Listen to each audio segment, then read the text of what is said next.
we're 45 minutes late, or as you could say, it's 45 minutes on time because it's Victory Road.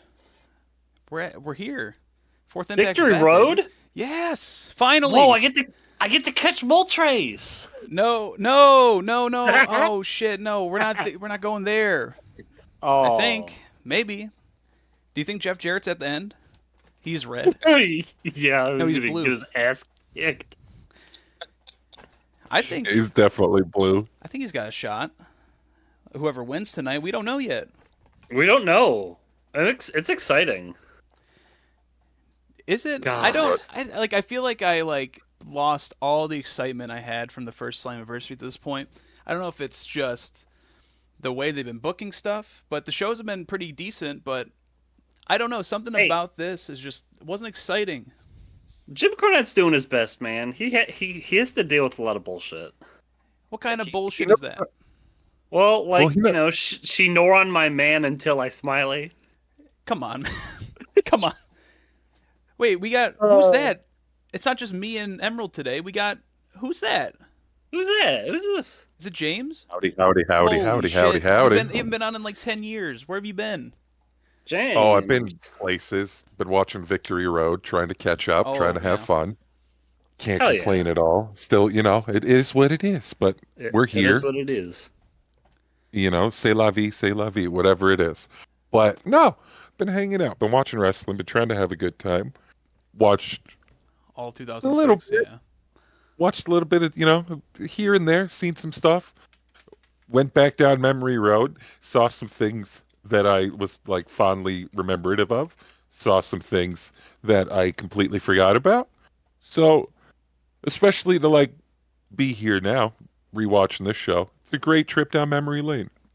I'm very excited. This is going to be a 2006 pay-per-view, which means it's a glorified house show that's been recorded on tape. No way.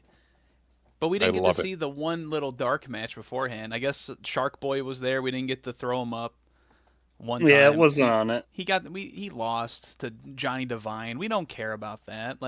No. What opens the show, Emerald? What do we got? This is the big Victory Road July pay-per-view. July 16th. Yes. 4 men all fighting each other. Who will fight Jeff Jarrett for the belt? What? Oh no! What's happening? Jeff Jarrett has hijacked the radio waves? Oh no. He hijacked the whole episode. He is shit-talking all 4 opponents who are contending for his belt. And he's just he's there to put him down, get him out of there. He is just truly a villain. Yeah. Because he truly believes he is the king of the mountain. And that it is his belt, his right. He is TNA. And that, and he says he's got, a plan for Sting specifically. I don't know what that means, but that's sinister stuff right there, Jeff Jarrett. Yeah, they all you just and your hate white each pants. other. They all just fucking hate each other at this point. I don't know what's going on. Yeah. No, Sting doesn't hate. The only thing he hates is Jeff Jarrett. You can't get a hold of him. We don't even Can't know get a what his hold of thoughts him. Yeah, it seems just elongated rivalries, just just things that have boiled over from years and years of contention that have finally, they just built up into 2006, and it's if this is 10 years, 15 years in the making, I'm glad we're getting it now. Yeah. It's good to get the match in 2006 versus getting it in 2016, you know what I'm saying? No, let's bring it back. 2026. Yeah, it's 2026. God. 2026. Oh no, Sting just retired. We get the rest though. I mean, it's a 20-year. It would be the 20th year anniversary of the Victory Road match. So I mean, Emerald, get down and give me 10 push-ups. No. Get down and give me 20 push-ups and pull-ups. No, you did this in the last episode. Fuck you. Well, yeah, because they're here. We get the re-debut of the Naturals. Yeah, the Naturals are here. The first thing I see is a sign that says "Deport LAX." Real big X considering. No, come on, Yeah. Conan, go beat him up.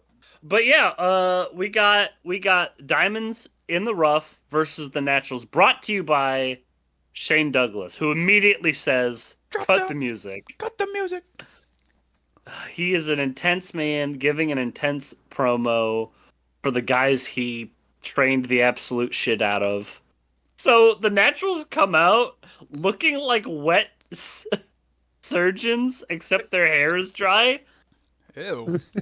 Oh no, I'm sorry. I misread my note. Surfers, not surgeons. No, I like the surgeons. It's better. Yeah, It got a yeah. pop. Wet surgeons. Ladies and gentlemen, home. Picture a surgeon. Now picture that bitch wet.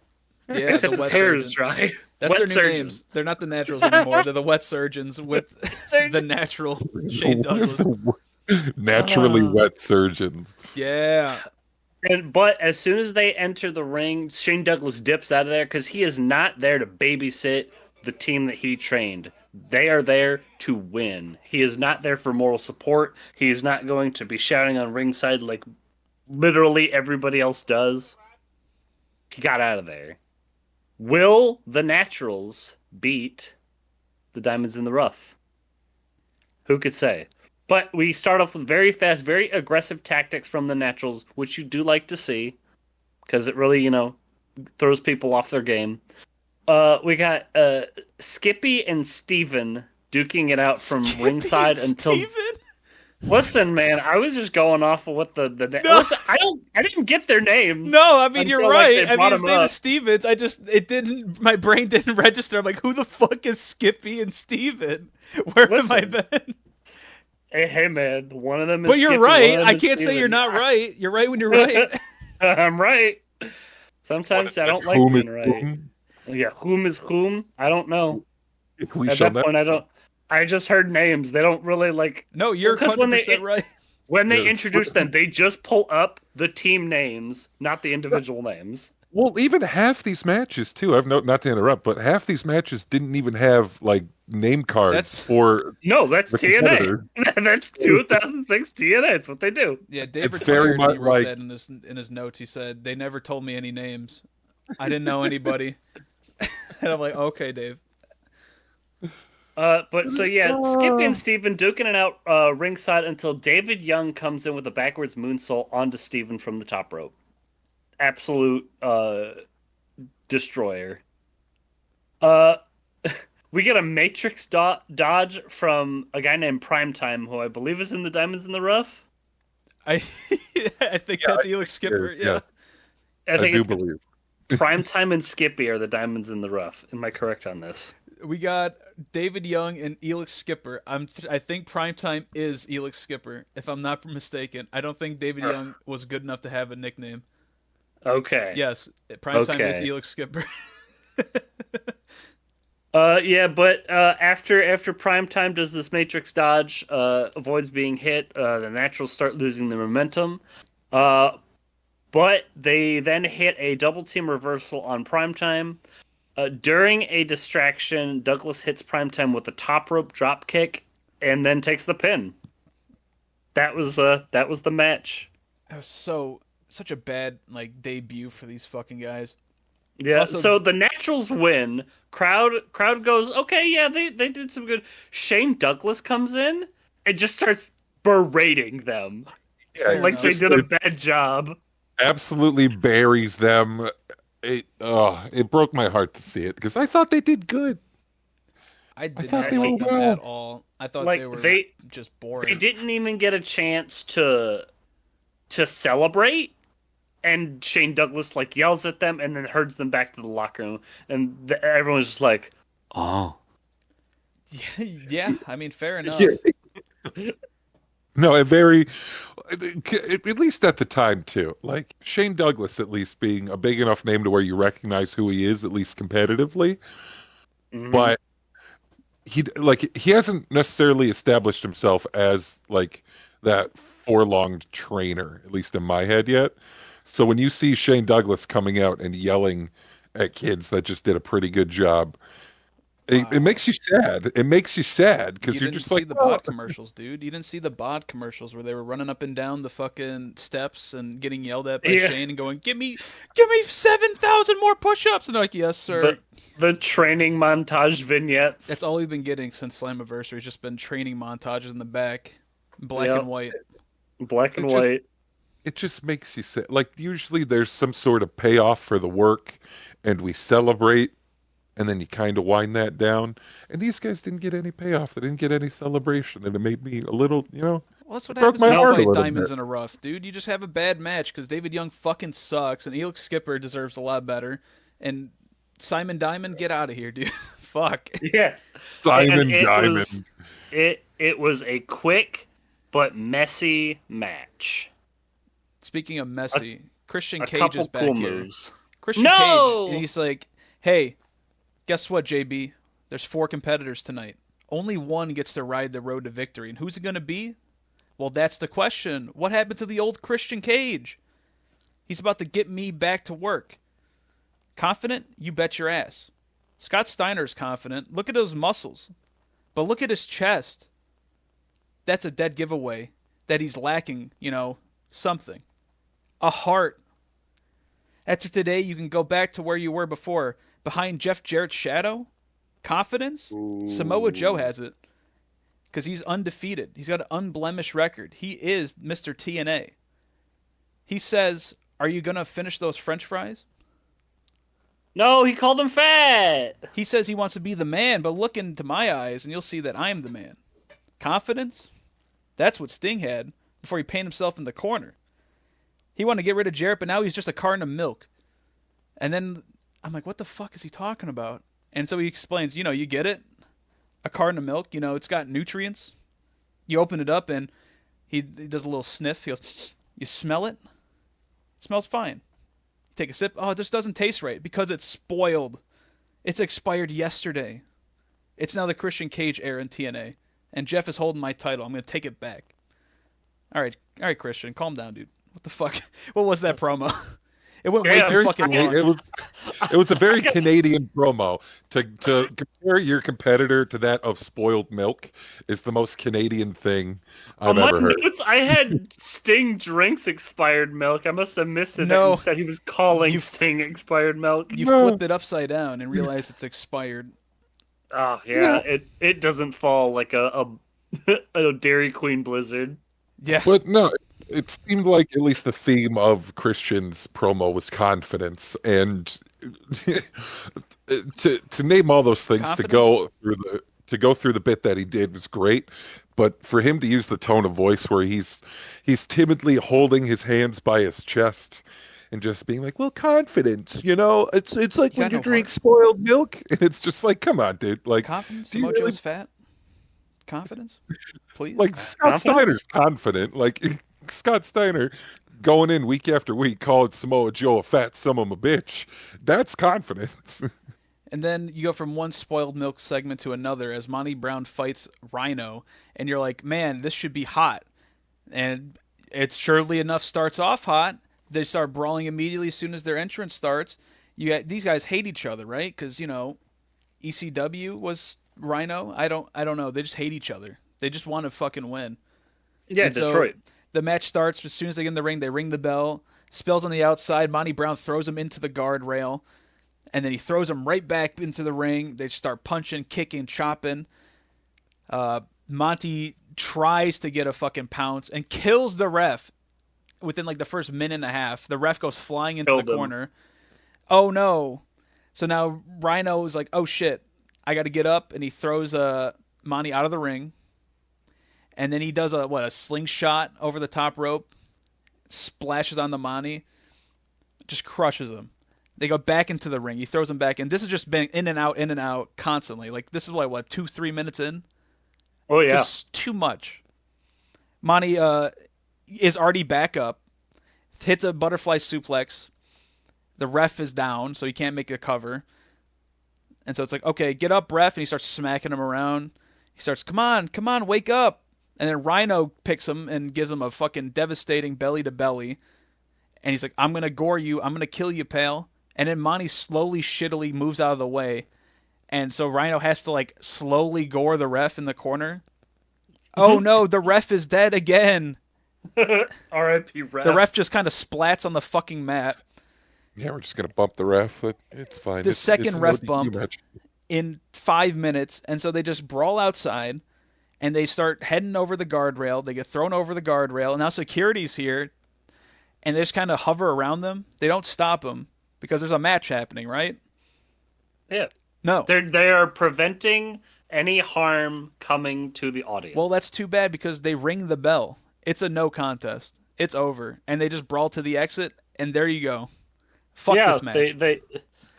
I thought it was cool that they were killing each other so hard that they left the arena. But this is a pay-per-view. I'm paid to watch this.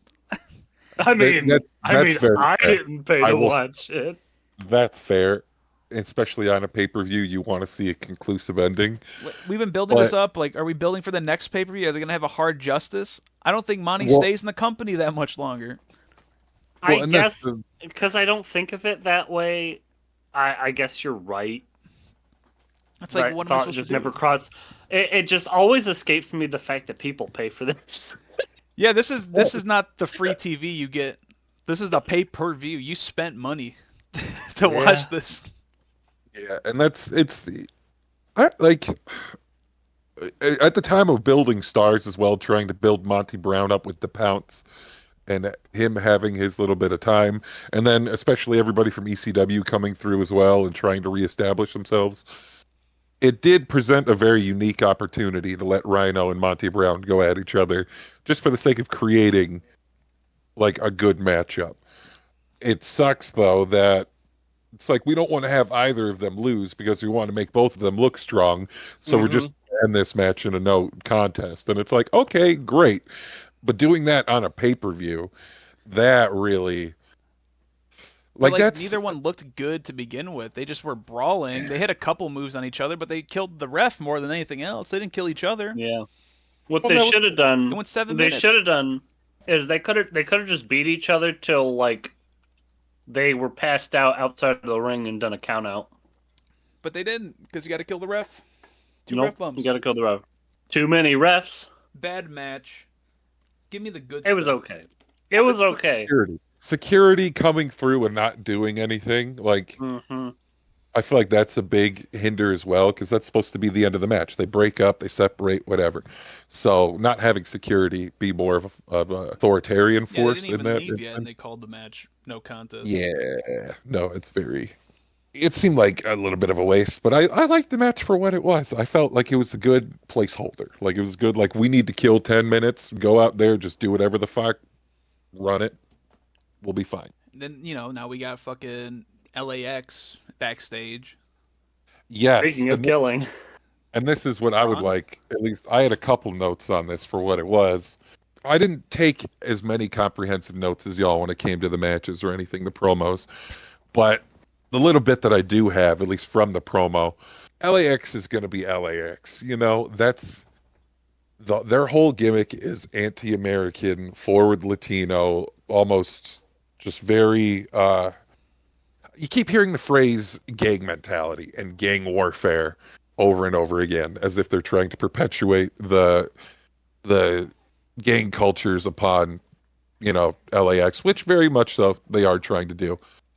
Throughout this entire promo, it really felt of the time. Yeah, they've been building up that LAX has to work because Jim Cornette will, he does not agree with their work stoppage. He's like, if you guys are going to do a work stoppage, then that's going to be a pay stoppage. So now they're forced to wrestle. Yeah. And it was very, they're doing the best they can with what they have. And it very much, they're like, fuck it. If you want us to be heels, we'll be heels. We'll go out and we'll do something. It just felt like of the time, it felt more that they were being placated, and it was just more so like there's a lot of anti-Latino. Yeah, just the time. Yeah, no, everything's about that at the time. So we're going to try to perpetuate that. Where I feel now, if we had this LAX now, I genuinely feel like it would be one of the more over tag teams of at least this era to have, at least with everything going on with. The annexing of Puerto Rico and everything, the entire, everything going on in Mexico and everything in the southern countries as well. Canada South Canada, absolutely. to have everything that's going on with them right now, to have a team represent that, especially with an anti-American, fuck you, we're coming over, we're taking over. gimmick, I feel like would work much better now than it would in 2006. We're taking Wow. over Conan. by DJ Khaled? But what about Conan? Conan, look, love Conan to death, right? Odelay. Love Conan to death. For me, my personal opinion of Conan, right? Especially in this promo of all promos, he's got to make it work. They told him, this is your thing. If it doesn't work, then you don't have money. So finding Hernandez and Homicide, at least to make this work, great idea in concept. But then for Conan to be at least as forward and as dislikable, I'll say, as he is, and then to What? have No way. kind of Hernandez come through and just do kind of like big guy shit, which is more face shit than anything. It really, like, Homicide and Conan to me work very well as a pair. Yeah, they rock. I love them. Introducing Hernandez into the mix, like, you could see why they, at least, I don't know how far we are into the lore of it, but it seems to me like Hernandez is going to get a face push somewhere in the future, because to me, he's just not hitting as the bad guy that they want him to be. Like, he has a great, like, even going past the promo into the match, you see Homicide, like, because they go against Truth and Sanjay Dutt for what it is in the match. Not a bad match at all. Sanjay Dutt is just there. You know, he's just doing Sanjay Dutt shit. Truth is there. He's doing Truth shit, obviously. And this is Truth in his prime in 2006 Ronald. as well. Good old Ronald, the Truth Killings. You absolutely love him. So, you know what to get. You know what you're getting out of R-Truth when it comes to an R-Truth match. You're going to get the lie detector. You're going to get that spinning forearm. You're going to get that suplex stunner. Good shit. He even does a Fosbury flop, which he almost pile drives himself on. Very amazing. Very fun. And then Sanjay Dutt just goes through, and it's... I love Sanjay Dutt. Sanjay Dutt is one of my most underrated wrestlers as it is, but he just has no aura. He has no sauce. And just seeing him in this match, you see how well he works in like an Ultimate X environment or like a Battle Royale environment. Yeah, but this or match like was good. No, it was a great match, but I'm saying It's like the him only good working in a match. tag team match, is amazing. But if you give Sanjay Dutt a one-on-one match, then it's a little bit lackluster for me. But at least in this match, especially going against LAX and especially going against Hernandez for Sanjay Dutt, which to me is a great pairing of we have a big guy that needs to throw a small guy around, so let's give him the ultimates. Like, Sanjay Dutt is essentially the Rey Mysterio of TNA at that time. So to give him that level, well, it's Sanjay at least for the Ray? I don't see it. for the technical ability, for the aerial ability, for the moveset, not the personality, not the gimmick, but just overall, like, his ability in ring and his technicality, the way that they work is very similar as small guys. So when they need a small guy to go out and bump for a big guy, Sanjay's going to be their small guy. No, that's So I feel like he really nailed that role pretty well for what it was. Truth did his shit, and then obviously LAX Hernandez come through the border toss. Border toss was fucking awesome. Sanjay went flying. That's what I'm saying, is that if you need somebody to take a 10-foot border toss across a 6-sided ring, Sanjay's the guy to do it. And it's just, and even the introductions too. And I know this has been kind of going through as of late with LAX, but just to see the introductions being taken over by their personal commentator, to have the introductions being done in Spanish, it really felt like they had something at the time. But then just having an undeniable force like Truth come in and being so over, and then this being, us being 20 years in the future, Truth at the time just more so establishing himself at the time. You could really tell that LAX wanted to make Truth look good more so than make themselves look good. And I thought this was one of the better matches overall of the pay-per-view, especially for a tag team match. It was one of the more concisive. It was not like any spots in it that were dead. I was glued to it the entire time that I was watching it. And then, of course, just to see how it ended, it overall, like, it's the match that you want. I can't complain about it. I gave it at least an 8 out of 10 because there were some spots where but I want to see what you say, mean.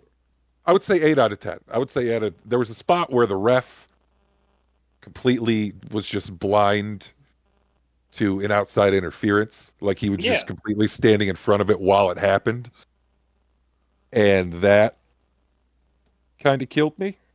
But yeah, overall, like I said, I just keep repeating myself, but I think Hernandez definitely Hernandez has future as a good guy because it seemed any time they needed to get the good guys going again, anytime that they needed Truth to start building up, Homicide was in the ring doing the control and making it like, oh, I'm going to play the heel so that way I'm going to get the crowd chanting for Truth. I'm going to do everything to make this guy look good. And then Hernandez goes out and does Hernandez shit, which again, great. You want to see her. I've seen Hernandez wrestle live in a local show, at least down, and it was the same deal. Absolutely entertaining. 10 out of 10 big guy shit. But just for me, I feel like 7.5, 8 for this match is appropriate. Yeah, bro, what you Just think? based on some of Sanjay it. Dutt got fucking murdered. Yeah, he died. Like he just died. That's But what about Scott Steiner? Because now he's No. backstage, and No. Scott Steiner says, and he prepares you for this, right? Like, because you see him, you're like, oh shit, what's he about to say this time? I don't have everything written down. There's too much. He speaks in cursive. But what I could say is that, you call it a four-way, but you know it's just going to be him and Sting anyway. Ever since that, it's been his job to take down Sting, and he's done that. Unfortunately, Samoa Joe and Christian Cage are going to be casualties of war. And he starts comparing all of his opponents. He goes, Samoa Joe, he's going to have a line of donuts with the creamy crust. That's what Samoa Joe can't deny that. Christian Cage, he's from the place we call Mexico North. And then he's like, God. he just goes on a fucking, you got to watch. Like, I can't, Scott Steiner just has Scott so much Steiner. good shit. You got to just listen to him. it's You gotta Scott just pull it Steiner. up, There's yeah. no Scott Steiner promo. You don't even have to rate it. It's just it's of its own category. The Scott Steiner promo. It's just He's fat. Who did he say that, like, oh, he's playing checkers while we're out here playing chess? Who did he say that about? He does Sting, I'm pretty sure. Definitely Sting. Well, I doubt Scott Steiner even knows how to play chess. Oh, he's very smart. He He's went to smart. school. I wouldn't be surprised. He went to school at the University of Michigan. I wouldn't I be don't surprised. believe him. I don't believe it. Look at him. Look at his gross arms. I'm not going to sit there and say that he's dumb. I mean, have you ever heard him do Steiner math? Like it's a whole. It's just he's a genius. He has his own arithmetic. Like that you can't do that if you're not smart. It's just a whole. No. And now, can we get a hats off to Team Canada or Team Mexico North? Their funerals Mexico right now. North. They're dead. They're We're gonna dead. do the 10 In bell hell salute. forever.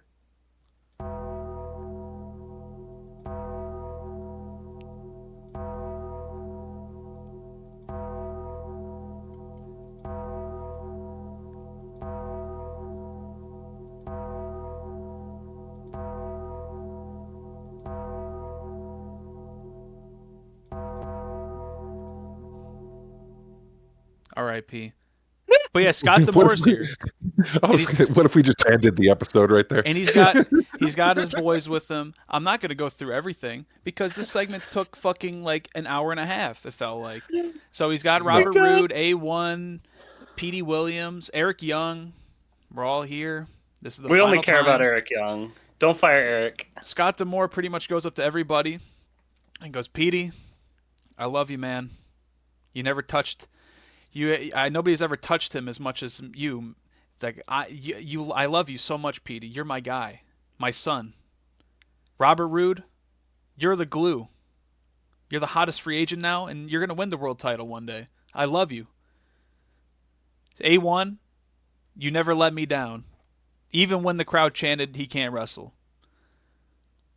I love you, A1. Eric Young, you fucking suck! I hate you, you son of a bitch! Fuck you, Eric Young! Fuck you! Fuck you! I hate you! You ruined everything! Eric's like, oh man, I'm sorry. Oh, I'm sorry, guys. I didn't mean to do it. You should have been fired! But I still got a soft spot for you. And then they just leave, and then Eric Young is naked. No. I glazed it. I glazed it. Give me. All right. Eric Young got berated, right? Yeah. D'Amore looks at him. Hey, that's a Team Canada jacket. Oh yeah, there you go. Give that back. So Eric Young is forced to give back his Team Canada jacket. He's in what? Just a t-shirt now? No, he's shirtless. He didn't have a shirt on underneath it. He has no shirt on and then track pants. Oh, those are Team Canada track pants. Give those back. What? No, yeah, give me back those pants. So Eric Young is forced to go down to his boxes, revealing he has 2 separate socks on. Oh, what an idiot. Which Don Callis, so apropos. Do you mean Don West? Don Callis ain't here. My bad. Don West. That's a slip the of my sniper? mind. That's my bad. But Don West, rest his soul. He aproposly assigns Eric Young's mismatched socks into him being Canadian, which is one of my favorite moments of the show. Seeing Eric Young with a long black sock and a short white sock, and they go, well, he is Canadian, so, that's just normal. Like, I don't know why that tickled me so much, but that was one of my favorite moments of the segment, just to see him bash his socks for just a quick second. It was very... It was good work. Young, in his boxer briefs, socks, sad, embarrassed, but he turns to the crowd. You guys are my friends, right? The crowd, yes! Don't fire Eric Young. We will save you. You guys are my friends, right? He's like, he does this whole thing, like, because Eric Young is not the smartest man from Canada. So he's like, oh, this is going to be our secret. Save Eric. Don't fire Eric Young. As he's like... Yeah, let's do it. Yeah. Let's get it. He plots with the crowd. And then he goes into the crowd, starts celebrating in his underwear. Which, there's a lot of technicalities. Like, sure, he's not wearing a wrestling suit. But it's close enough so he's technically not, like, exposing himself or whatever. Yeah, it's fine. It's Florida. No one cares. It's very brave. He was in front of a kid that was wearing a Pistons jersey as well, so it's not like. I also pointed out the guy in the Pistons jersey in Florida. Crazy. Yeah. And this was like the brand new 2006 like stark red jerseys that Chauncey Billups on. Yeah.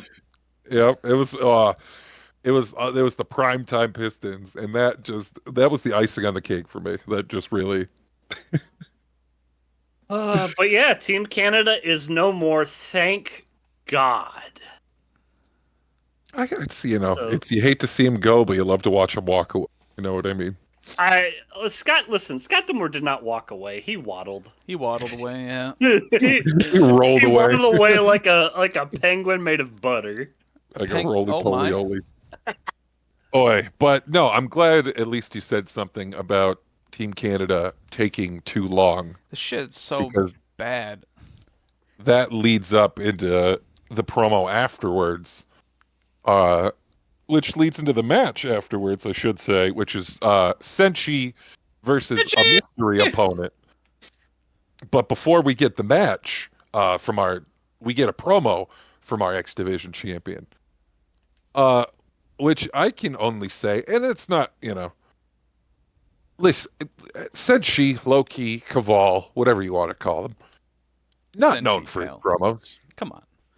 Not known for his promos. So I feel like it was a blessing for him to have Team Canada eat up a little bit of his time.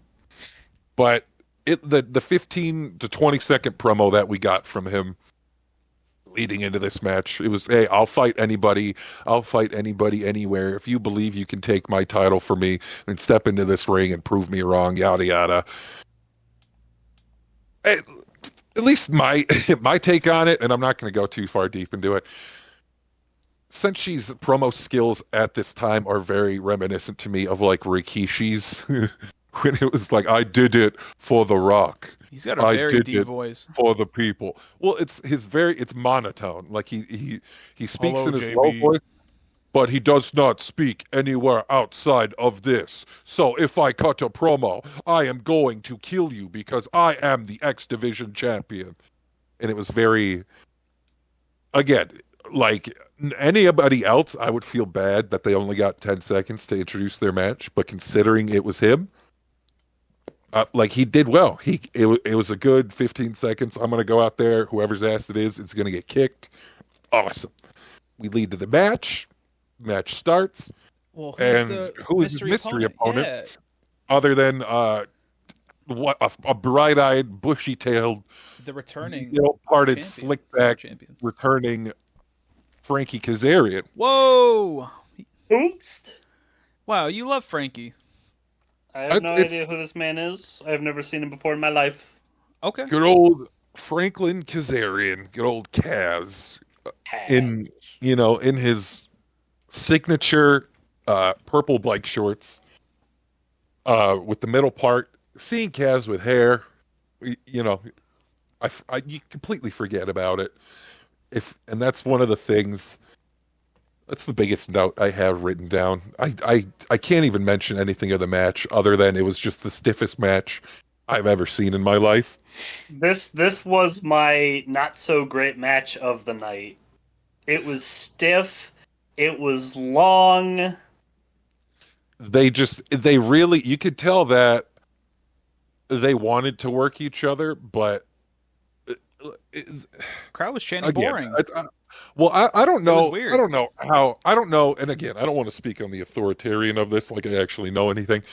But I don't know if the listeners are somewhat aware, but I did used to have a brief stint as a wrestler.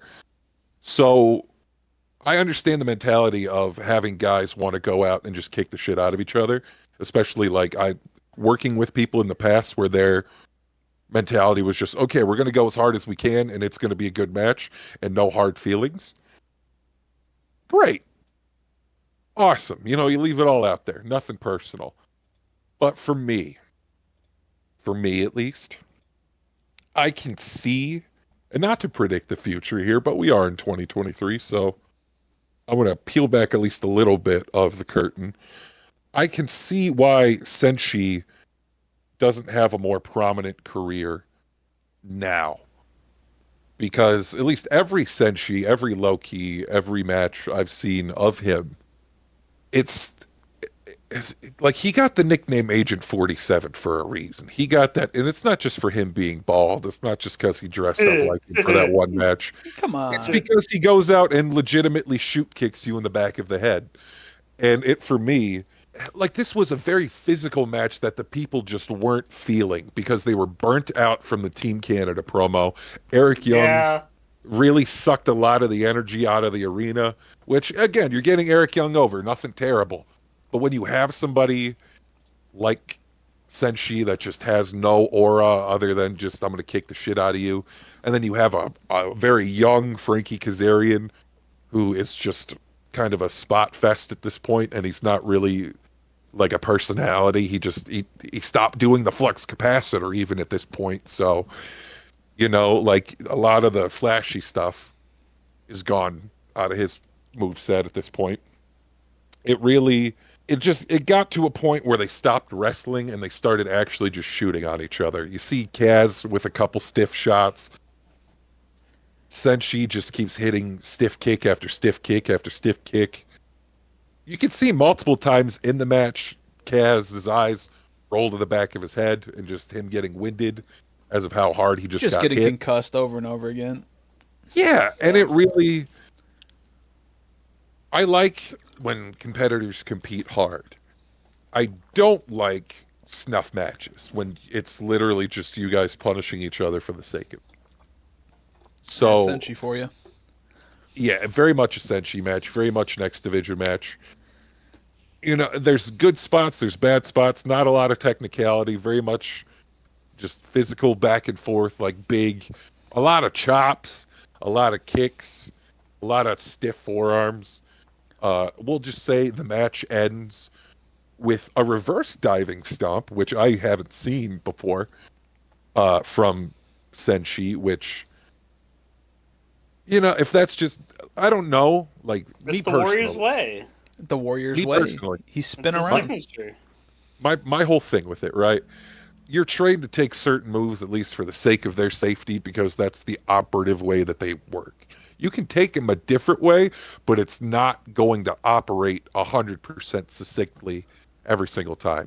No. The way, at least, I've seen other people do a diving stomp is from the forward position, because it gives the opponent leeway to take it.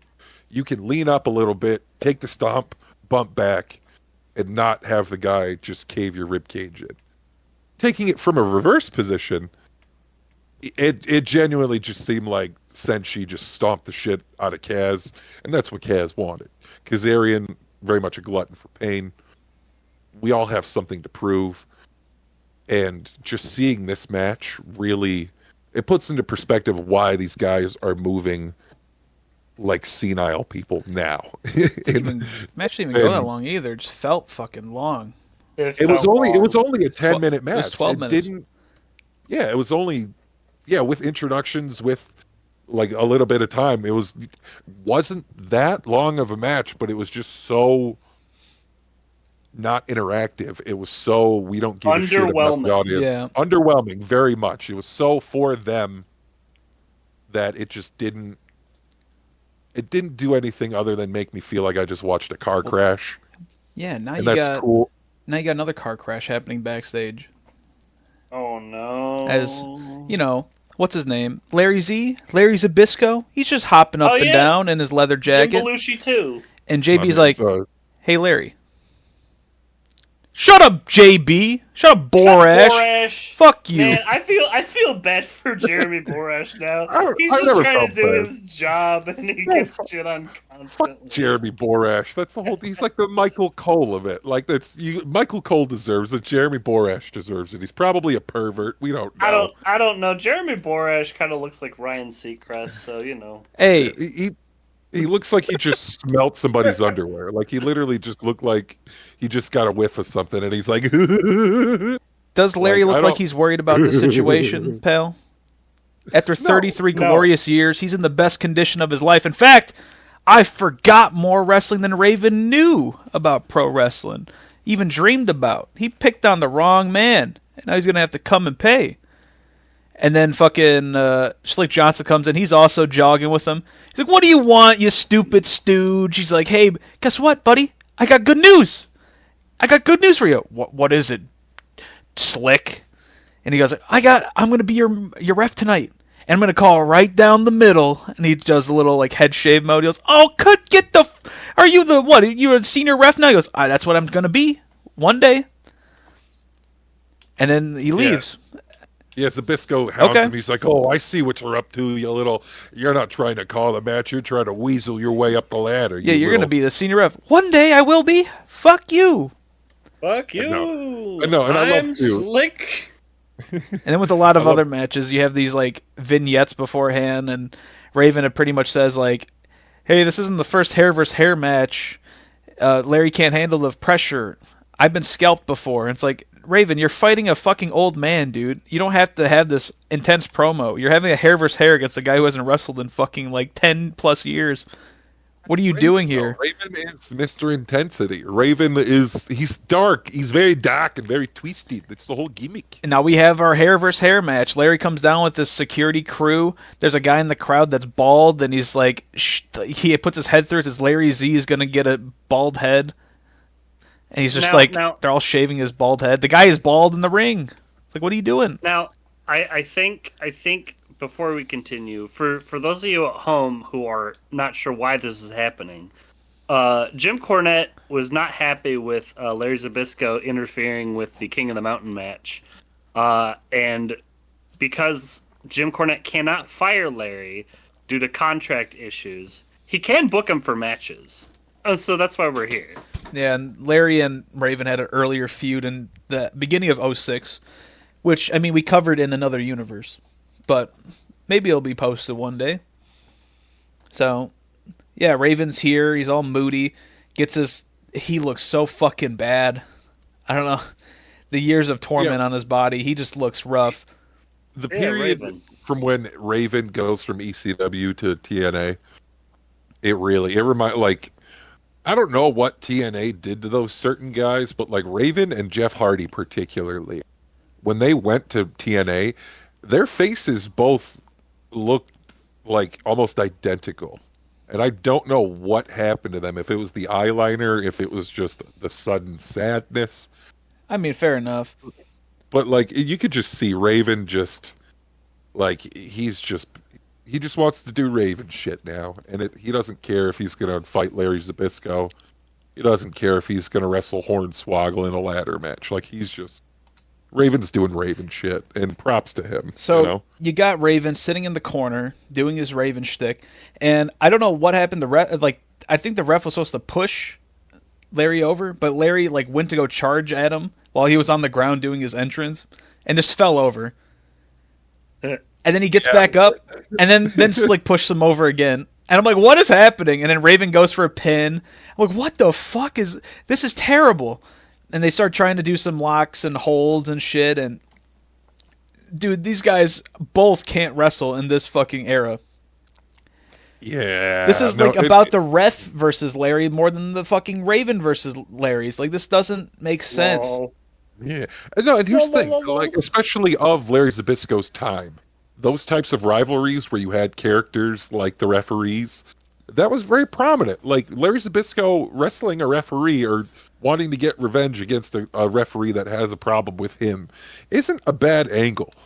But when the whole gimmick of the match is, I'm going to, like, trip you or I'm going to fuck you up, and you don't hit that spot, like, you don't show the sabotage, the whole thing is gone. Like, why do you hate this ref now if he's not doing anything to you? Like, what's the issue? Yeah, like, Larry tries to get a leg lock on Raven. Raven ends up kicking him in the head. He falls over, knocks over Slick. This is like the third or fourth ref bump tonight. I guess I got ref bump. This is my theme for the night.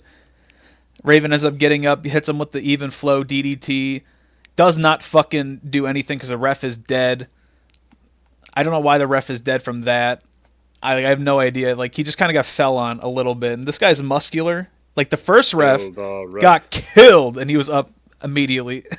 Slick is like, Larry fell onto me, So Larry gets the one up and fucking low blows Raven. Whoa. Raven's already fucking pink and sweaty. Gets a 2 count. Larry's like, you're going to business for yourself, Slick. You're fucking me over. Larry tries a small package, gets a 2. Oh no, nothing. Like, the crowd does not care about this match at fucking all. Raven does counter another fucking attempt from a clothesline, or was it a clothesline? No, an Irish whip, and just even flow DDT. Second DDT gets a 3 count. What was the fucking point? There was nothing to this. Well, it wasn't about the match. It was about the result. But, like, to get to where we were, we had a ref bump. So even Raven couldn't win clean in a fucking match against an old man. Yeah, and he got low blow. Didn't do a lot for Raven. Who was this supposed to push other than just to embarrass Larry? Well, it was supposed to get Larry out of there because Larry was supposed to quit, but he wouldn't. Well, it wasn't even supposed to get Larry out of there. I feel like Larry's going to be around for at least a little bit while longer. But my sneaking suspicion, you can go back and watch. There's a specific video. I forget who Jim Cornette is talking about, but Jim Cornette is talking about a superstar he had in the Texas territories at the time that had a full head of hair, just a beautiful, gorgeous, full head of hair. And they're on whatever local TV at the time, so they're doing Texas wrestling, you know. This guy's a prominent star. They know him for his look, his hair, whatever the hell. They leave TV one week, come back the next week, and the guy shaved his head. And Jim Cornette lost his fucking mind, being like, listen, if you were going to shave your head, I have no problem with it. But the issue is now people are going to be so fucking thrown off when you come back to TV that they're not even going to recognize you. What you should have done is told me you wanted to shave your head, and then I would have booked you in a hair versus hair match. That way we could have gotten seats out of you shaving your head. Definitely. And so I really feel like, at least, I don't think Zbyszko's going to be around much longer, but it definitely felt like he wanted to shave his head. And so Cornette was just like, all right, you want to shave your head? You want to get rid of your hair? We'll fucking make a match out of it. So who are we going to get you up against in a hair versus hair match? And who doesn't give a shit about wrestling you? Oh, I know, Raven. So that's really... Like, it really felt like they called this match on a spot. Like, they just made the spots up. Like, the finish was made 15 minutes before they left the curtain. That's why the finish was fucked up. He didn't take a bump. Yeah, he took 2 DDTs. That's it. He took that. He didn't, like, there was nothing, like, there's no, like, anything to this match other than 2 DDTs, a low blow, and a leg lock. Like, yeah, like, I genuinely think he was only supposed to take 1 DDT, and that was supposed to be the finish. But they fucked the finish up, not realizing that was the finish. And he just recalled it and was like, fuck it, hit it again. And then that'll be it. And that was the whole, like, they were really just calling it on the spot. And there's nothing wrong with calling matches on the spot, especially when you're 2 guys that are veterans. But at that time, like, Raven kind of being on his way out of the business and Larry Zbyszko already out of the business trying to like get back spoiled in. milk, yeah. Yeah, now we're Mexico North now. Literally. Like, y'all just don't have... So... Larry, even more wet and slimy than the first Scott D'Amore guy, is trying to waddle out of the arena, but security got him. I don't know how they could grab him. This man's greased up. Got him. They got him. Security couldn't grab Rhino or Monty Brown. They couldn't stop either one of them. They figured it out. They found the technology. They somehow wrangled Larry Zbyszko and lifted him overhead as if they were going to toss him off the side of a cliff. And Raven is shaving him, and Larry's just yelling, I'm going to fire y'all. You're all dead. Fuck you. Oh, no. You're all fired. They duct Larry to the chair, and the level of duct tape that they used to hold not a lot. The chair, it was maybe 1.5 strips. Like, I think I'm looking at a picture right now. He's got his left arm taped up, and his right arm is free. Yeah, he's just holding onto the chair. Like, he's like, no, stop, oh my god, and he's just shaving him down the middle. Do this to me, like he starts shaving his chest. This is going on fucking forever. Raven teases about to shave his fucking junk. His fucking. He goes, ooh, no. He makes a little face like, ooh, no. Ooh, stinky, no. And then Slick's like, take a look at your hair. He. And then he gets kicked in the nuts because his legs aren't fucking tied down, Slick, you moron. Nope. So we still see Slick bump at the end. Like, he doesn't get revenge. He still gets humiliated. Gets his dick punched in, yeah. Yeah, but then it's like, oh, why don't you come and shave his head Yep, a little Raven bit? still picks up the carcass of Slick, and Slick's like, yeah, I'm going to shave you. And then Raven's smacking him with the little brush. I know, too. My favorite... Like you said earlier, how Raven was really taking the promo very seriously, talking about getting scalped. Just that contrast and seeing, like, the guard. The goofy, yeah. It had a guard on the Clippers, so, like, it wasn't going to be a zero shave. It was protected. Like, so it wasn't even that intense. So he was just giving him, like, a little bit of a haircut.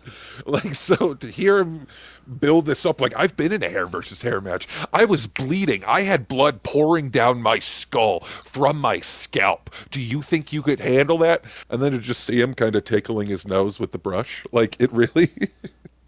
And that's it. They cut to even more fucking cracked out shit as they go backstage with the paparazzi, and Kevin Nash is fucking in another universe. I don't know if he just drank a fucking fifth or something, but he's got an X up, and he is humping the air, and they're like, what did you think about the... Let me tell you something, brother. The X Division is more important. That's right, man. Yep. And he's just like fucking doing all these fucking... Like, hold on. Just play the clip. I'm gonna play the clip. TNA, don't kill me on this, because Kevin Nash was on his most horniest, this just fucking crazy ass promo I've ever seen. And he calls him he's like, hey, and then fucking Alex Shelley's talking about you beat up the human jellyfish Bob Backlund in 8 seconds. He goes, yeah, more like 5 seconds. And Kevin Nash is like, oh, yes. Yeah. And Johnny it was Devine's cool. like, well, hey, I got this camera and I'm going to be shooting stuff. I'm going to have my directorial debut, and here's your DVD with your face on. He goes, oh, you want to see this DVD? Throws it fucking away. I'm on the cover. Fucking Kevin Nash throws it. And he goes, you want to see that, JB? And JB's like, yeah, I want to see it. And he grabs his titties and pushes it in JB's face. He goes, well, look at these. Yeah. And I'm like, what is happening? Like, it sounds like I'm drunk explaining it, but that's what happened. Kevin Nash was on some perks. He's big sexy. That's the And- whole deal. He's on that Spanish Fly. He's, you know. And we get another vignette, little promo about the history of the fucking fight that we had, where they wanted to put Chris Sabin in the body bag, Osama bin Sabin. We've seen that. We talked about it in the latest episode that came out last week. Fucking, it's so what about this story? I guess just Kevin Nash is a fucking X Division guy now, as we get a tag team match with Kevin Nash and Alex Shelley versus Chris Sabin and Jay Lethal. I thought the match was fine. Kevin Nash can't fucking move for shit, so it's all relies on Sabin, Shelley, and fucking Lethal. You know, anytime that was the one thing. Like, even going into this, I wasn't into it, but knowing that it was going to be Chris Sabin versus Alex Shelley, I was like, okay, that's a good match. Kevin Nash had a really bad match at Slammiversary. This one was not that bad. They went 10 minutes, a little long, but it was fine. Like, Nash just did the big guy moves, tagged out when he needed to, and Shelley and Sabin and Lethal went crazy. I don't really have much to say. Like, I don't have, like, the breakdown of this match, but I really enjoyed it. No, this match.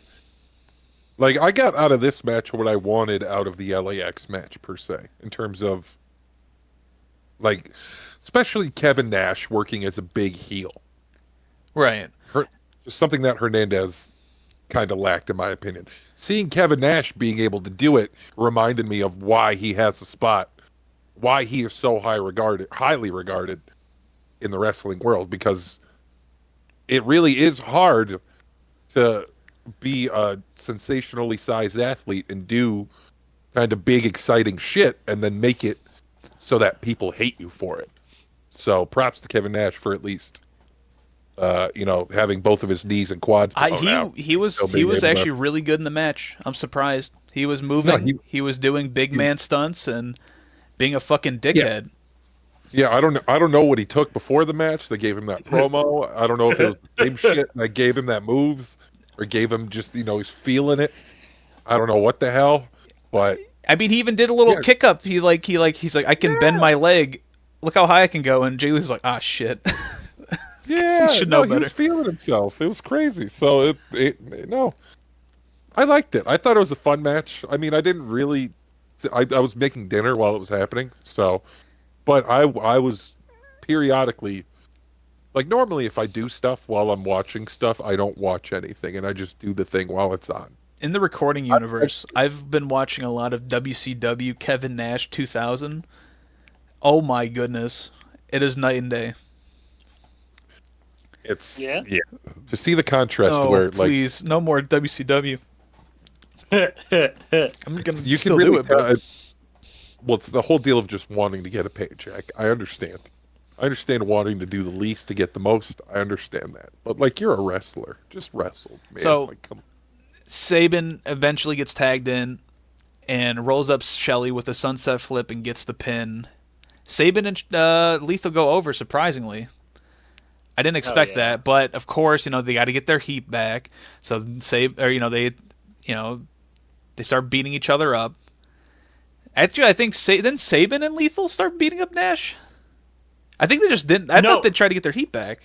Kevin Nash disappeared after the pin. I swear they tried to beat him. Am I wrong? Listen, Kevin Nash's team could not cheat their way through this. But anyway, that's all I have written. No, Nash was there in the ring. He was trying to, like, talk shit to them, and they started beating him up. And Shelley and Divine came in and were all paparazzi was attacking. And then Jerry Lynn makes his fucking return with a steel chair. Hi, Jerry Lynn.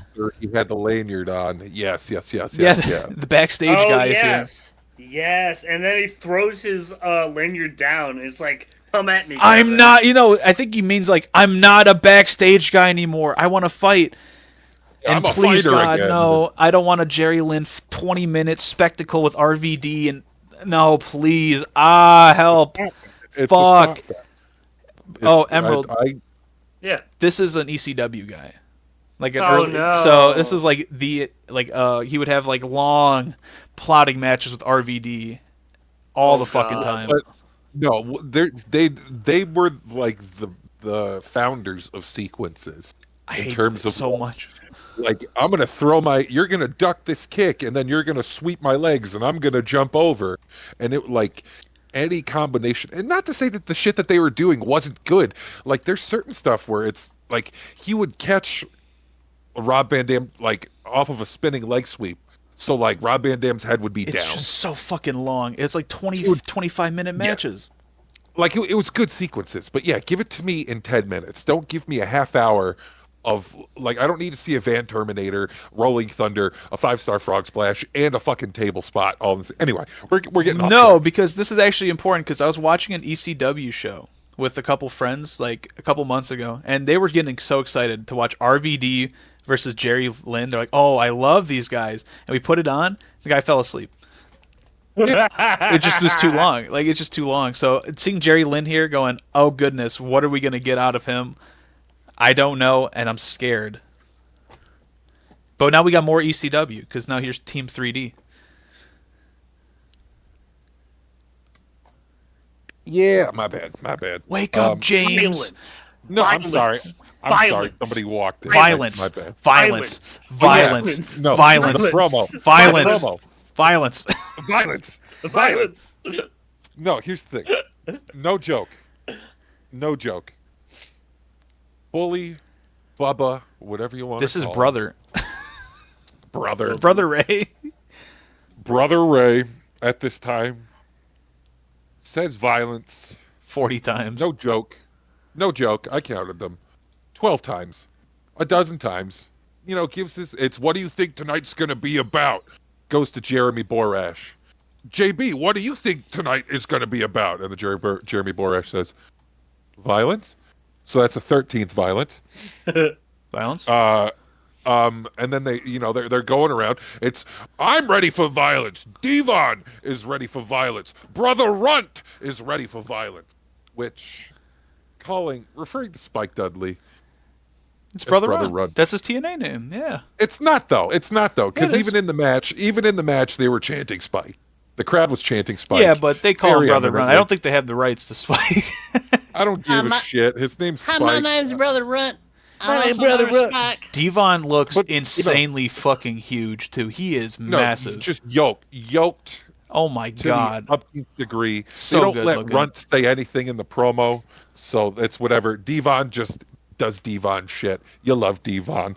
Doesn't he? He has a tank top on, and it looks like he's not even wearing a fucking shirt. It's insane.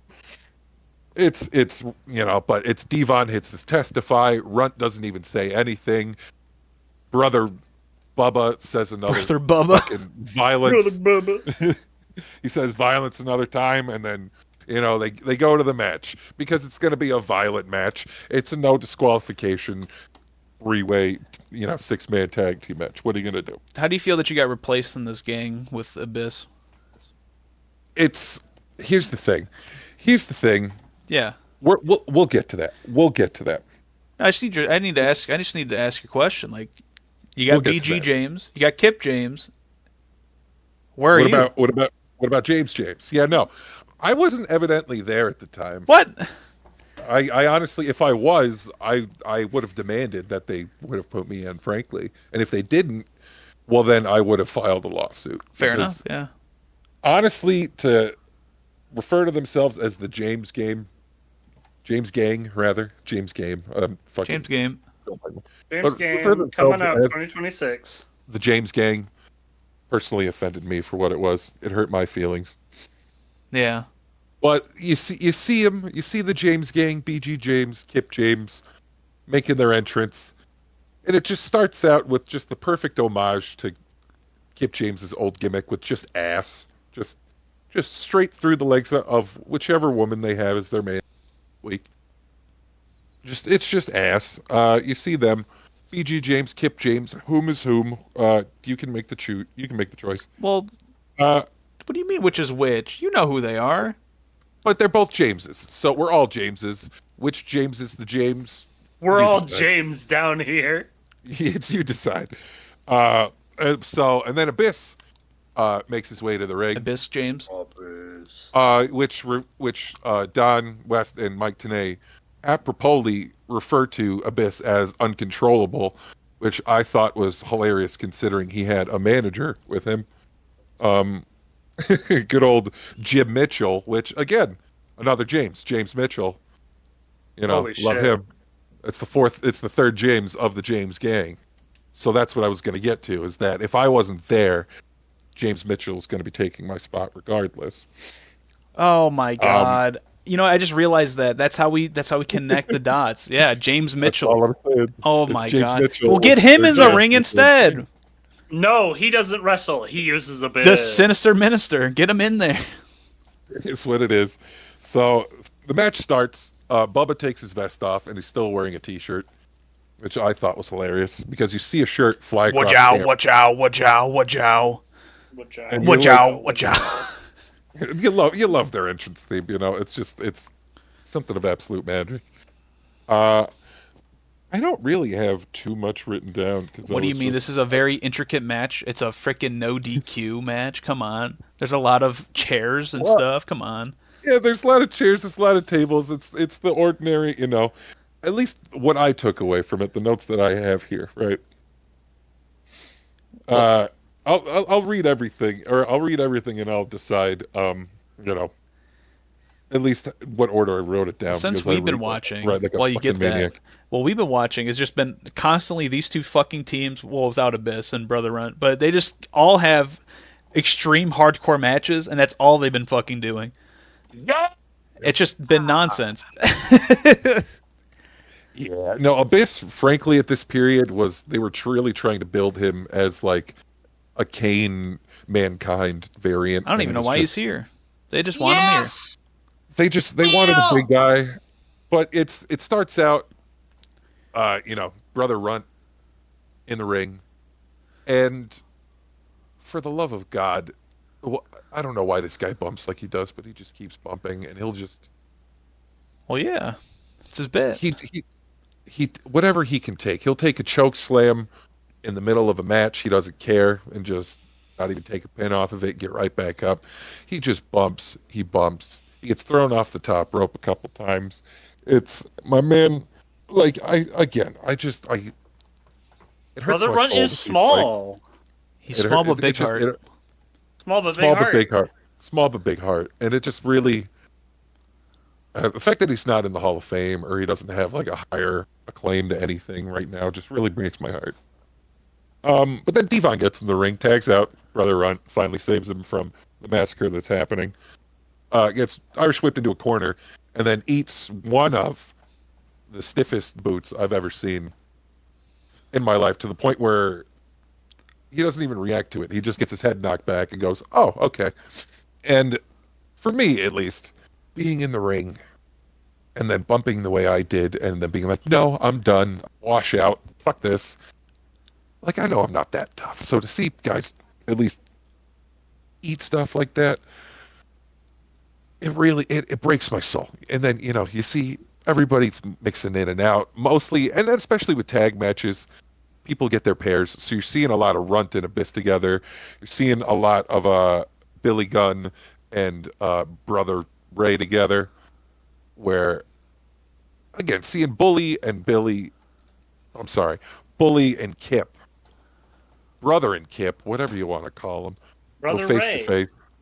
When you see them, literally, just the two egos, just the two, just shit kicking, loudmouth, hard headed, nose to nose, like just assholes, basically. Just go face to face with each other. I love it. It's some of my favorite dichotomy in wrestling. Billy Gunn, just once they start pulling weapons out, especially for Team 3D, trash cans, kendo sticks, everything. The highlight I took from it, Billy Gunn with a trash can lid is one of the most lethal things that I've ever seen. And I know the trash can lids aren't especially prominent, but seeing Billy Gunn just massacre everybody, at least I counted at least 10 shots with one lid. Just to see him fold that lid around everybody's head, to me at least, just really, it really showed like how you can do more. You don't need 10 weapons. You don't need a ladder, a chair. You know, you don't need to do the whole TLC. You don't need tax. Yes, you know, you do, don't need brother. glass. You gotta. You don't need fire. Just give me a trash can lid, and I'll wrap it around everybody's head, and I'll make it look like $1 million. Violence. So again, you know, it's mayhem breaks. It turns into a tornado match because no DQ. Everybody's all over. We see Team 3D at one point set up for their iconic headbutt spot, but they don't do any waza. And that, it just, you see the trademarking, you see, you know, we don't want to gimmick and fringe off of WWE, but we're just going to be the same guys we were in WWE because who gives a shit? So that's always fun. The James Gang Table Gang, meaning Get the Team 3D table. goes to hit their iconic table spot. They hit the chant, get interrupted out of it, and then BG James, you know, the smaller of the Jameses, ends up pulling the table out, in which just gets it gets almost boos from the audience, frankly. Like the crowd did not like it at all, and that was one of my favorite things that I've ever seen against the Dudleys. Somebody else stealing the heat off of the table is just, well, it's good shit. And then, you know, the Dudleys don't even use the table. Abyss ends up putting Runt through the table to an absolutely horrendous degree, almost to where Abyss just leans on it and just folds the table underneath both of them. And because, you know, that's what happens when you try to black hole slam somebody through a table. It's just not a move made for a table. And that'll be what it'll be. You know, you can't break a table He's trying with his such a move. best. You try your best. Well, you would try at least more, but that's the thing too. Runt's gonna bump. Spike's gonna bump. Small guys Who? bump. Small guy, big heart. Brother Runt. I know is gonna Brother bump. Runt. He But- little guy. He little guy. But here's the thing that at least bugged me about the table spot, and this was the one, at least part of the match that I highlighted. Brother Runt goes to hit his patented underdog, and the move at least looks like it's going to put Abyss through the table, but it looks that Abyss could almost just throw him off and send him through the table. No problem at all. What instead happens is he goes up for the underdog, they turn, he lands short of the table, gets turned around, and then lifted up into the black hole slam, turned about 270 degrees, and then pressed through the table. And I really, for me personally, if he could have just went through the table on that underdog and just, if Abyss just would have let him go, great table spot. Pick him back up, black hole slam him off that, do whatever, who gives a shit. It just really, there was a lot of miscommunication from Abyss, I feel, Joseph Park at the time, that he was just green. He wasn't ready, and you could really see that I didn't see that. yeah, like I don't know about that. at least for me. I feel like it was just least for me. unfortunate that table just didn't break. The table didn't break, which was rough, but big guy shit is big guy shit. We saw a lot of big guy shit throughout the night. And have James Mitchell just kind of rooting everybody on. Jim Mitchell, you know, the devil's advocate, whatever the gimmick is at the time. To see him kind of just rooting everybody on and not clubbing people. To see him not having more of an influential, like, mystical control of Abyss. Because Abyss is uncontrollable. To me, it just, like, Abyss should have carried this match as, like, he's going to be the one that takes the heat from the table. He's going to be the one putting people through tables. He's going to be the one wrapping trash can lids around people's heads. And I just didn't get enough of that from him, at least for me personally. I don't know about y'all. And I know I've been ranting for the last 5 minutes, so feel free to fill in wherever you see fit. But yeah, for me personally, I have a lot of stuff written down here you didn't even touch up on. The crowd has been constantly just chanting for Brother Runt this whole time. He's so over. Runt tried to put damage on Abyss, unable to. Abyss is too strong. Abyss tosses him into the air. But yeah, Ray gets tagged in, does some damage on Abyss, but starts taunting, and so ends up getting choke slammed instead of continuing the fight. Runt and Davon try to help. Runt is picked up and thrown into the crowd, directly over top ring, directly over the ringside, into the crowd. I did have crowd surf. Again, my notes are very just scattered, so I apologize for not having comprehension here. But yeah, no, I did have the crowd surfing spot. Absolutely. Like, that was one thing I did note, that him getting thrown from ring over the guardrail into the audience. Insane. But continue, please. Brother Runt motherfucking flew. Yes, true. Yeah, they get the weapons out, but the James gang got him first, uses them on 3D, and then pulls out some beers and starts celebrating like they just won.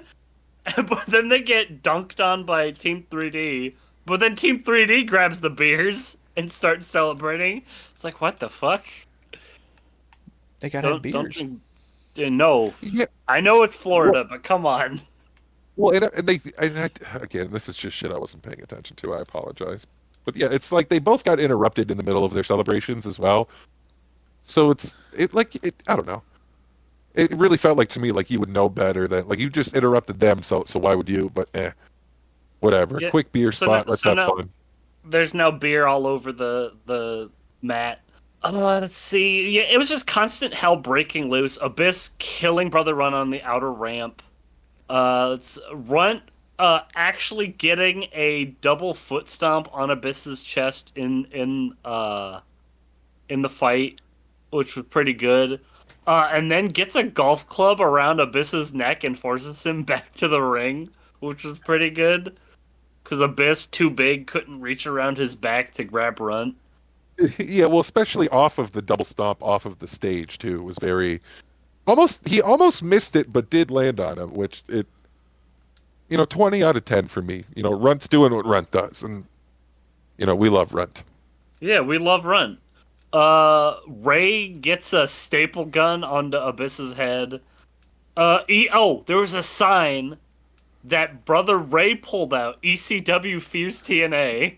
Yep.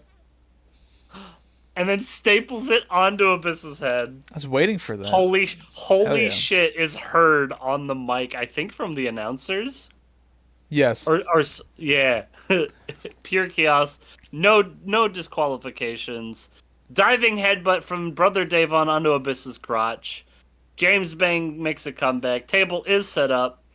But Brother Davon could not get the 3 count on Abyss. Abyss grabs Brother Runt. Does not... Hang on. Let me know if these desk pounds come through my mic. Did they come through? No. Damn. No. Comedy is punching your desk. I got you. Bruh. Yeah, thank you. I meant to do this. My bad. Bruh. Oops, bruh, my bad. So Abyss has Brother Runt, is going to smash him through the table. Brother Runt is too small and doesn't have the impact damage for the table. So he ends up pushing Brother Runt through the table. Yeah, just leans on him. Kills him. And then takes the pin. Just disgusting. Yeah. No, but that's the thing. It's, again, for me, if he would have just got thrown through on that underdog, they could have easily just took another step and just dropped him through. I feel like that would have been just as good. But it's, the table spot at the end, for me at least, really oh, it just you just hate seeing Runt bump. You hate seeing that happen to him, and No, he likes it. It's his thing. He's a little rag doll that everyone Go throws check out his around. Maven video right now. it makes me want to cry. Link in the description below. Maybe. I don't know. I don't think Maven will let me. No, I guarantee you, Maven will let you. You just have to ask nicely and pay him $1,000. Only 1,000. Fair enough. Yeah, I got it. But Yeah, but that was that. Brutal. Team 3D loses to the James Gang plus Abyss. Yeah, they lost in a table match, and it was, Oh, it's a regular match. It was 6-man. Violence. I think it's just my personal bias against Brother Ray that turned me off to this match. But yeah, overall violence, just violence. Violence.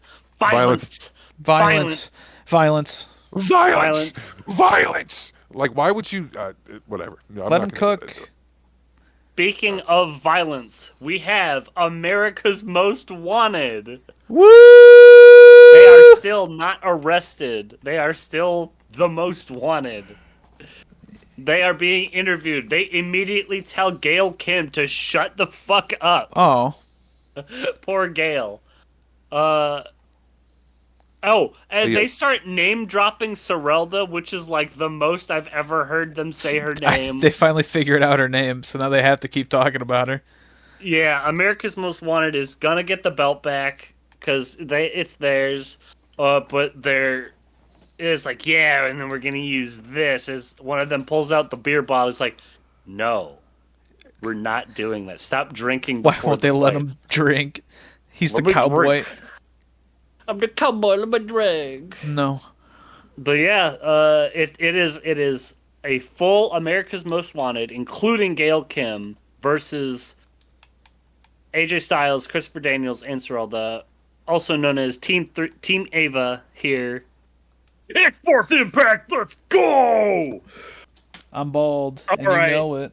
I'm bald. Emerald and you know Mania it. is in the house. Ah! Nobody else is covering anything. I get the rest of these matches. Everybody strap the fuck in. That's right. Okay. All right. The belt. It is here. It's the tag team champions. America's Most Wanted. Team Ava. Let's go. Gail Kim is in. Sorelda is in. Nobody wants to fight Sorelda, though, because she is tall She too thick. and muscular. Built like Samus. Okay, fair enough. I see it. But we get a cheap shot by Gail Kim. Domino effect of chaos. America's Most Wanted sandwich with Kim in the middle. We got one of them in the corner. Gail Kim on top of him, and then the third guy right splat on top of her. They're just in the corner. It's a sandwich of two cowboys and a small woman. Oh Yeah. my. Christopher Daniels comes in doing some killing. AJ Style tagged in. Killing continues. America's Most Wanted was not ready for this, even though they talk big game. America's Most Wanted, like, get out of there. They throw Gail Kim into the ring versus AJ. It's like, yeah, go get him. AJ Styles gets her on his knee and spanks her. Hoo-wee! Can I get some hoo-wees? Woo-wee! Oh my god. Why But did yeah, Gail she Kim did get not that? like that. Yeah, what the fuck? Yeah, well, remember, she is constantly fucked on these guys for America's Most Wanted, like, the whole time. So I guess, like, it's the payback. We got it. It's the payback, but also they could have done, like, something not sexualized like spanking, but No, it's not It's sexualized. I It's guess. humiliating. uh-huh. Yeah. Keep telling yourself that, bud. I will. Kim comes back with a kicking on AJ. And, like, she does some, like, kung fu karate shit. Like, she, like, snakes around his body and, like, leg chokes him. It was awesome. Like she has the equilibrium to be able to maneuver around a person's body like that, because she just is Gail Kim. Yeah, but AJ manages to break out of it with the comeback, tags Daniels back in. He comes in swinging, does not get a pin. Gail Kim comes in with the save as Christopher Daniels attempts to pin again. Then Sorelda comes in for Gail Kim. All hell breaks loose once again as everybody's fighting everybody. Christopher Daniels hits a double C's on America's Most Wanted, but is broken up. Kim from the top rope onto Daniels, but they cannot pin him. Christopher Daniels is too good. We get an Angel's Wings from Daniels, but Kim stops the pin. Sorelda hits Kim again. It's like this constant loop. It goes on for a little bit. They keep fighting. They keep trying to pin. Nobody can get it. America's Most Wanted brings out the beer bottle, but it gets stopped. It does not get used. Then comes in the chair. Friendly fire! America's Most Wanted with the chair! AJ Styles gets the reversal, gets the pin, takes the win. They keep the championship belt. The crowd goes crazy. Match was good, surprisingly. Match was good. Gail Kim actually put in some work. Sorelda, a little bit of work. They did, okay. America's Most Wanted, every time Sorelda was in the ring with them, they kept going for her hair and just pulling her down. Like they were too afraid to actually fight her because they were intimidated. She's tall and built. Yeah. Imagine not wanting to be handled by a woman like that. I think this is the last time we see her too. I'm not sure if she comes back. Oh, you can't tell me that. I'm not sure though. I don't remember her ever showing up. I hope you're wrong. Okay, me too. I hope so. I just have no idea because they just remembered her name. Yeah, they just remembered her name. They start name drop. Hey, I mean, she was in a title match off the bat. Maybe she was like, "Hey, yeah, good on her being the answer to Gail Kim. She really took one for the team. So now we got the big promo that ended. The big promo, four-way recap. The main event: Samoa Joe versus Sting versus Scott Steiner versus Christian Cage. Every man for himself. I don't know who I want to win. I just want Scott Steiner to lose. Why not? He's great. He's gross. He's the freak. Yeah, he is the freak. That's why I don't want him to win. I'm the freak here. Fair enough.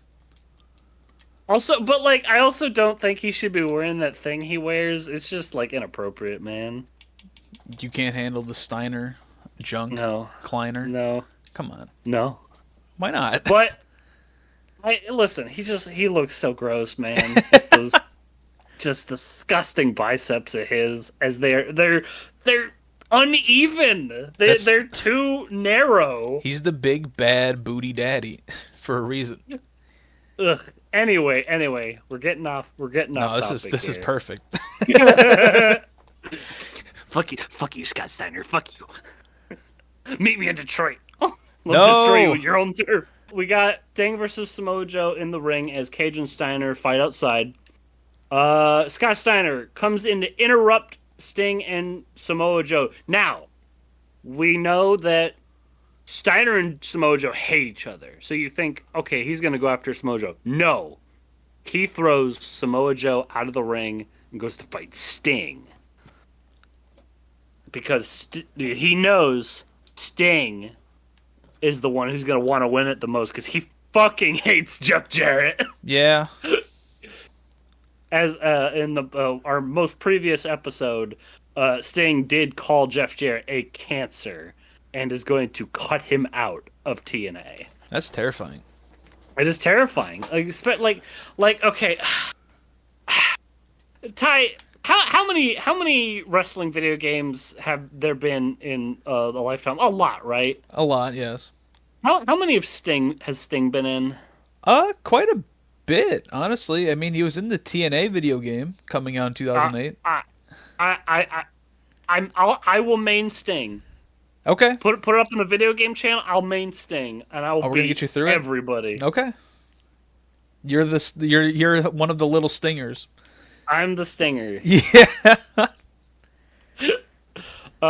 So as Scott Steiner and Sting start fighting each other, they leave the ring to continue their fight elsewhere.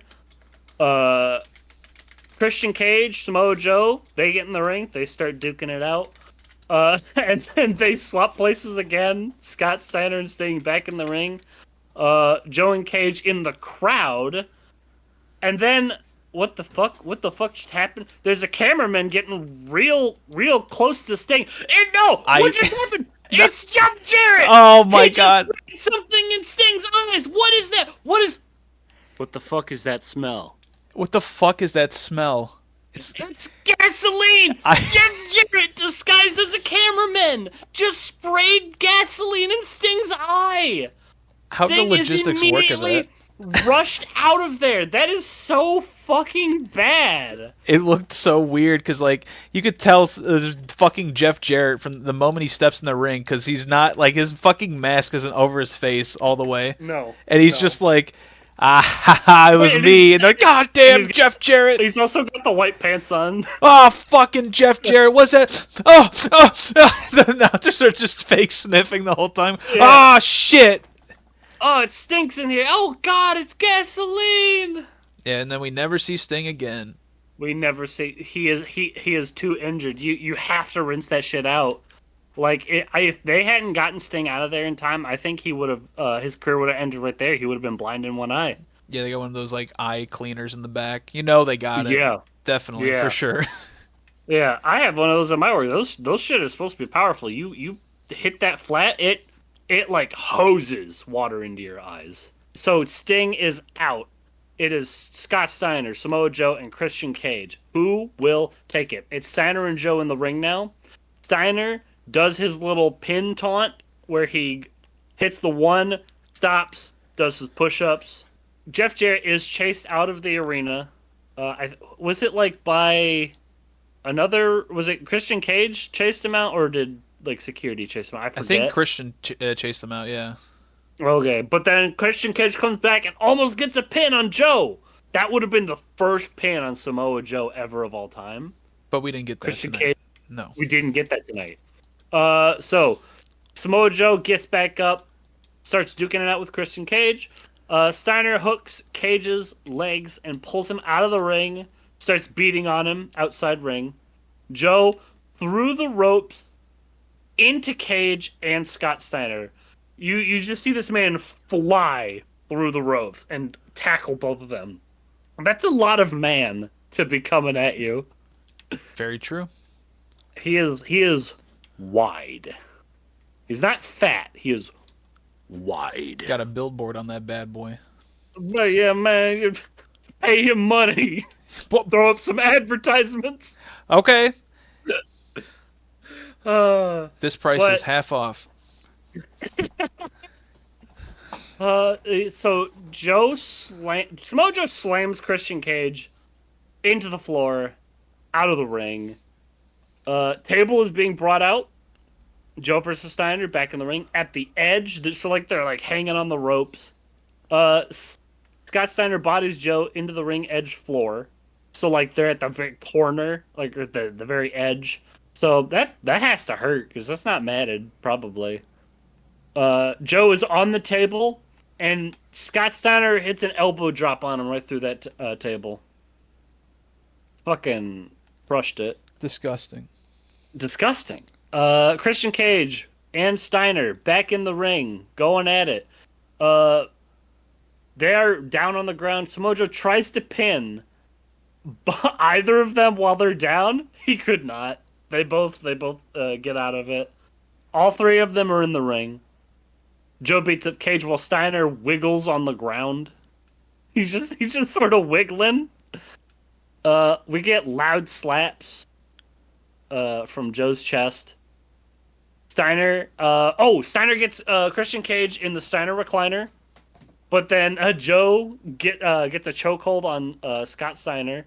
Samoa Joe sees Christian Cage climbing onto the ropes in the corner, stops the choke to get him. It did not come in. It's Sting! It's yeah, no, Sting is back. He's got one of his eyes is taped up. He is one-eyed Sting now. Let's fucking go. Let's fucking get it. I love one-eyed Sting. One-eyed Sting. Let's Barely go. hanging on to his fucking head. I don't know what they did. Barely. Yeah, it was tape. Samoa Joe is Cage, but Scott Steiner tosses both of them out. Sting gets in, hits a move on Scott Steiner, takes the pin. Sting has done it. Jeff Jarrett could not stop him. It is going to be Sting versus Jeff Jarrett for the heavyweight championship. At Hard Justice, the next pay-per-view. Hard Justice. Yeah, they really couldn't just give us the fucking match now because this was the road to Hard Justice. I love it when justice makes me hard. What the fuck are you talking about? That's for the next episode. That was Batman. Oh, okay.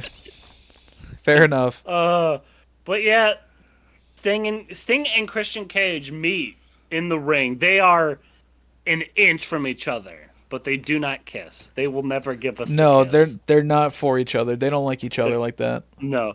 But Christian Cage extends his arm for a handshake. Does Sting accept?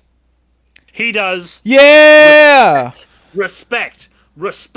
Sting is the number one contender and has the chance to remove the cancer that is Jeff Jarrett from TNA. But will we get it? I don't. But will we get it? Probably not, honestly. I mean, look what we've gotten. Look at what we've gotten so far. They hate us. Hey, man. Hooray! That show was not the best. I thought it was good. I enjoyed it. There was the Senshi match that was stiff, stale, a little long, but otherwise, like, I enjoyed. I forgot about the Team Canada bit, huh? The Team Canada bit, the fucking opener, the hair versus hair. 10. Oh, At least a 7 out of 10 for me. It just dragged on. There's a lot of nonsense on it. If this was just the 4-way and the tag team title and maybe the Kevin Nash bit, very good show. But there was a lot of crap on it. Yeah, the main event, worth it. Yeah, the main event's great. Go check that out. It's just fun. Even if it's got a lot of bullshit. Link in the description, maybe. I don't think so. Did you talk about the one moment where Scott Steiner fucked up and Christian slammed his own head into the fucking mat? No, I must have missed that. Yeah, so Scott Steiner tries to smash Christian into the mat, and he just here, Editor Ty, pull it up. And Christian just goes, and then Scott goes, "God damn it! Fuck!" And then he does it again on the steps. But yeah, I'm excited to check out TNA from now on, but I don't know. It's not as hot as it was from Slammiversary. Yeah, like they really went all in for Slammiversary. But dare I say, touchdown. And maybe we'll actually get this out at a normal time rather than 4 years. Yeah, as maybe we start back up our normal shit again. Hey, it's been a time. Truly. Thank you all for listening. The fourth impact is going to hit us. Yep, here it comes. Ah!